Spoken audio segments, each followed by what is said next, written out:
Bonsoir ou bonjour selon que où vous êtes ou selon l'heure où vous allez nous suivre dans cette nouvelle émission de Maghreb Intelligence, Maghreb égale monde. Nous allons effectivement aujourd'hui, comme vous pouvez vous y attendre, évoquer et parler des élections françaises. Emmanuel Macron est le nouveau ancien président de la France. Pour la troisième fois, un président de la droite ou du centre droit français a été contraint d'affronter un représentant ou une représentante de l'extrême droite. Ce qu'on doit noter d'emblée, c'est que malgré la victoire d'Emmanuel Macron, avec un écart de pratiquement 8 points avec Marine Le Pen, il est en perte en nombre de voix absolues. Tandis que Marine Le Pen a progressé, elle, de 8 points par rapport aux législatives de 2018. Évidemment, ce qui va nous intéresser beaucoup plus que la politique intérieure française, c'est les rapports que le nouveau président va entretenir avec les pays du Maghreb, le Maroc, la Tunisie, l'Algérie et la Mauritanie, voire la Libye ou l'Égypte. On sait que Macron a un temps cru et on ne sait pas s'il va le reconduire pour pour son prochain quinquennat. Mais auparavant, j'aimerais qu'on fasse un tour d'horizon sur ces élections, leur signification, leurs incidences sur les Français et dans les Français, les Maghrébins qui vivent et subissent de plus en plus la montée de l'extrême droite en France. Avec moi, pour en parler, en débattre, Gustavo de Arestegui, ancien diplomate espagnol et spécialiste de géostratégie. Depuis Paris, Abdou Samar, qu'on ne présente plus, directeur de Algérie Part, qui écume avec ses vidéos les réseaux sociaux, et de Rabat, Karim Douichi, de Maghreb Intelligence, et moi-même pour vous servir. Alors, ce premier tour d'horizon, j'aimerais savoir, est-ce qu'on peut s'attendre à ce que la France ou les électeurs français soient assez vicieux pour contraindre Emmanuel Macron, vu le résultat de Mélenchon au premier tour, vu les résultats de Marine Le Pen au deuxième tour, est-ce qu'ils ne vont pas contraindre Emmanuel Macron à une cohabitation? Gustavo. Moi, je pense vraiment que je voudrais tout d'abord faire un petit commentaire sur les résultats. Enfin, justement, j'ai envoyé des messages à mes amis journalistes espagnols. C'est bien sûr, les élections françaises ont été certainement l'événement international le plus important de la semaine voire des 2 dernières semaines, même plus que la visite de secrétaire de la Défense, secrétaire d'État en Ukraine. La France est la France. La France est les leaders de l'Union européenne, malgré l'Allemagne, et tout le monde était en train de regarder ces résultats. Je fais partie de plusieurs chats, dont d'autres cadres de l'ancien ministère de l'Intérieur, sous Jaime Mayor Oreja, et il y avait un cri de soulagement quand les résultats ont été proclamés hier, voire même disant « Ah, je suis ému de voir l'hymne européen dans les fêtes de célébration, l'hymne à la gloire, de Beethoven, pour célébrer la victoire d'Emmanuel Macron. » Mais moi, je pense vraiment qu'il y a très peu de raisons de célébration. C'est la 3e fois que l'extrême droite arrive à la finale, au 2e tour.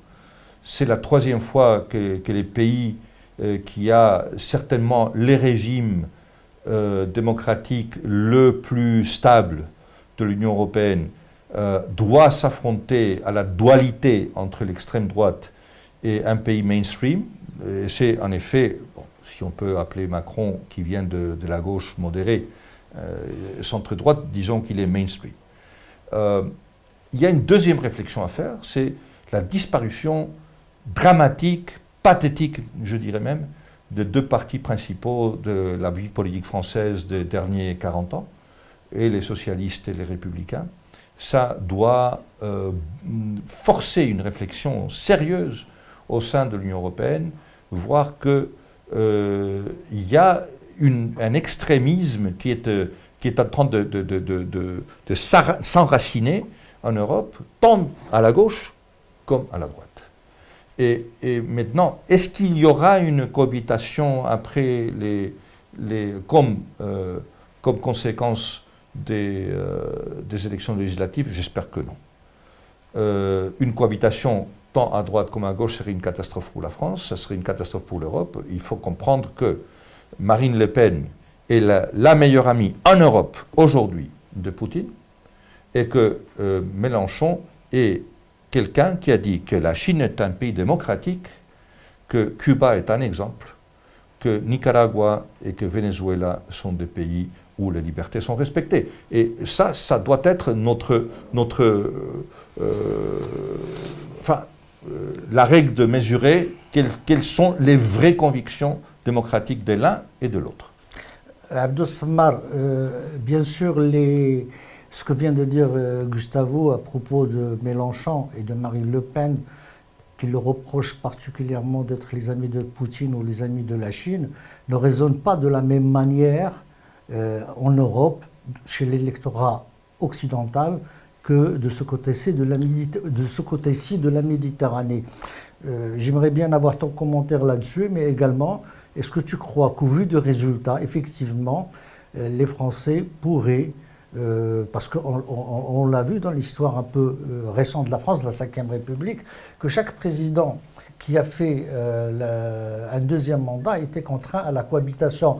Évidemment, Chirac l'a fait durant le premier quinquennat, tandis que Mitterrand a dû le subir pour ces deux quinquennats. Les autres n'ont fait qu'un mandat, que ce soit Valéry Giscard d'Estaing, Sarkozy ou François Hollande, et donc ils n'ont pas eu à vivre une situation similaire. Aujourd'hui, nous sommes en présence d'un président qui est reconduit, ça ne s'est pas produit depuis longtemps, et peut-être que les Français vont être tentés d'essayer d'équilibrer et en même temps de brider Emmanuel Macron.